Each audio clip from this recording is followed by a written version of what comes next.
Hey everybody, it's Casey Williams. Well, this past Easter weekend, my family and I decided to buy a honey baked ham and all the sides, and then drive a couple hours to my grandmother's house and try to make her day. And we had the perfect vehicle for this highway ride. It's the 2025 Range Rover Sport Autobiography Edition. And this vehicle is not just perfect on the highway, it's also got some nice tricks that are great around town. Let's go have a look at it. Even in my grandma's driveway, and she doesn't know much about cars, she knew what the Range Rover was. And it's because the vehicle has this iconic look that dates back to about 1970. And I really like the Range Rover Sport, which is a little bit smaller, but I really like how just the design is translated into a very sleek crossover. And the Autobiography Edition is even more special. If you start looking, you get the black grille and you get the black Range Rover across the hood and some bronze accents down below, LED headlamps, also little bronze accents here. 23-inch wheels. They're alloys, but they've got the carbon inserts. I think they look really super cool. Bronze accents here. You see a lot of black trim on it. Little Autobiography logos down below. The black floating roof. And of course, this is a modern Range Rover. So you get hidden door handles. Again, to keep that really sleek look to it. Come around the back. I always love how the roof comes down to Range Rover. It just wraps in so nice. Lots of car companies have copied it. Even Lincoln's copied it. But you really know it's a Range Rover when you see it. I like the back as well. The head or the tail lamps are just a little bit thinner. Range Rover across the deck. Everything's just very sleek. The dual exhaust outlets down below.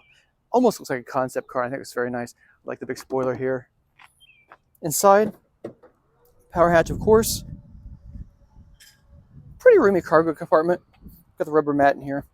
But there are some other nice things that I think if you want to use it actually as an off-road vehicle and do some camping and tie some things down, you can do that in here. Lift up the mat. We've got tie down hooks here. Also here, little hooks to hang your grocery bags. Power outlet. Let the seats to go down. Not a problem at all. One touch, auto down. Then you're a pretty big vehicle and you get just about anything you want inside of it. This being the Autobiography Edition of the Range Rover Sport, it feels very, very special. Everything feels custom. When you get in here, you really almost think you're inside of a Bentley. It's just that special. You just look at the contrasting colors. I mean, nothing at all feels cheap at all in here. The stitch coverings here on the dash, like the chrome accents here on the dash. Upper glove box and a bigger lower glove box. Nice deep console. This is actually a refrigerator compartment here. You can turn it on and put your sodas in here, put your water in here. I think that's very nice. Nice deep cup holders here. Wireless phone charging.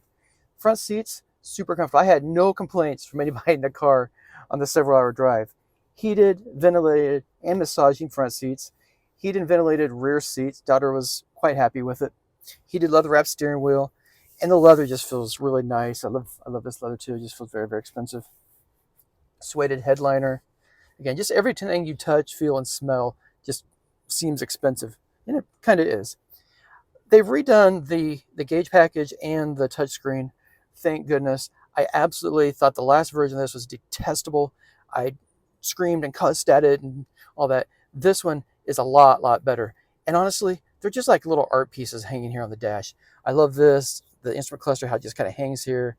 Very elegant. And then the screen. You know, so many car companies just kind of tack stuff in. This looks like it's curved and it's elegant and designed to be in that space. Very beautiful. This is very easy to use. And it's haptic feedback, so you touch on it, it clicks, you can feel a little clunk. Come in the climate control, you change your seat settings all here. Nice X to make it all go away. The big controls you need all the time, your defrosters are right here, easy to find them.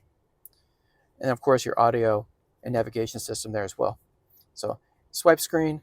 The one thing I wish it had, and I think every car should have, is a volume button and a tuning button just so it's easy to find it. Volume if you want to change it. For the passengers over here. Yeah, it's just a little cumbersome. For the driver, you got it here on the steering wheel and also seat here on the steering wheel. So it's not hard to do it, but it's a lot easier when you just reach down and find those knobs. This also has the drive modes. Click in here. I've got it in comfort. In comfort mode, it sets the air suspension. It's got dynamic air suspension. Sets it in this nice wafty mode. Out on the highway, just absolutely nice. It just floats down the highway like it's a British luxury car, which it is. Echo, make it a little more economical. Dynamic, tightens up the suspension, tightens up the steering, gives it a little more attitude. But this thing is still a very large, tall, very capable off-road vehicle. So, sporty is all relative, I guess. And it's got the off-road modes too. So you can configure this for pretty much everything: grass, gravel, snow, mud and ruts, sand, rock crawl, wade. It's got a wade sensor on it if you want to go for a stream. But all these will configure the powertrain, the all-wheel drive system, depending on how you set those to optimize for those conditions. Again, it's pretty easy to come back into audio. So that works out really well. Some other really nice features this has the Meridian audio system in it. You can wirelessly connect your phones. You got wireless CarPlay, wireless Android Auto. Easy to get in there. Phone chargers here. So you get all the device. It just sounds absolutely exquisite. This has noise canceling headrests that actually makes a counter sound wave to quiet down the cabin. Super silent in here on the highway. I like the great big panoramic sunroof. This has 4-zone automatic control for the climate control. Each passenger gets their own. And beyond all this beauty up here, there's a large, wide heads-up display projected out over the hood. It has all the crash avoidance systems, and it was just very nice out on the road. So I truly don't know who got the best deal out of this trip, me driving or my family riding.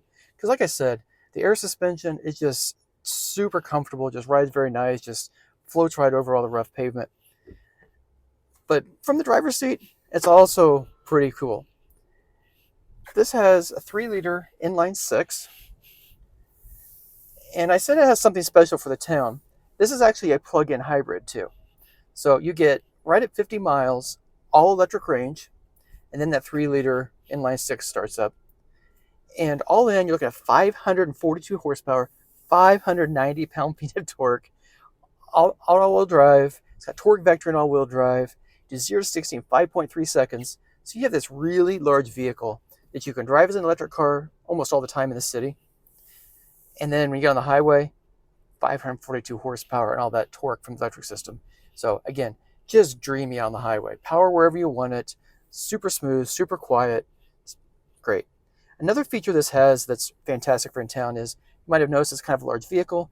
This has rear wheel steering. You can put this into a parking garage, get it out of my grandma's driveway, maneuvering it. Great. It really drives more like a compact crossover than it does when it's very full size like this is.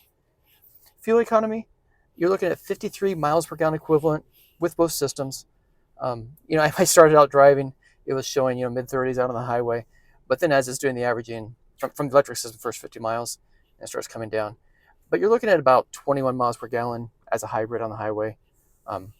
Let's combine highway and city both.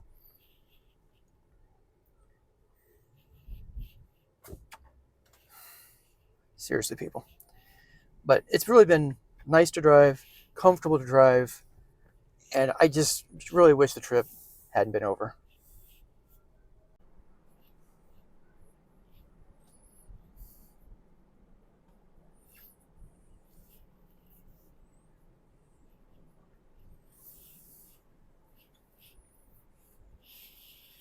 My family had a really nice Easter with my grandmother. Got to share a ham, got to spend a little time with her. She's getting older, and it was really nice to have that time.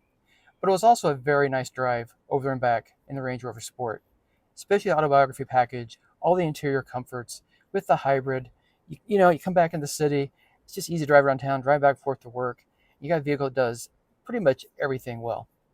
One thing though is it is not cheap. So it starts under $85,000. But this one, all in, plug in, everything else, $128,865. But like I said, it rides, it drives like a Bentley, it kind of feels like a Bentley, and it's priced kind of like a Bentley.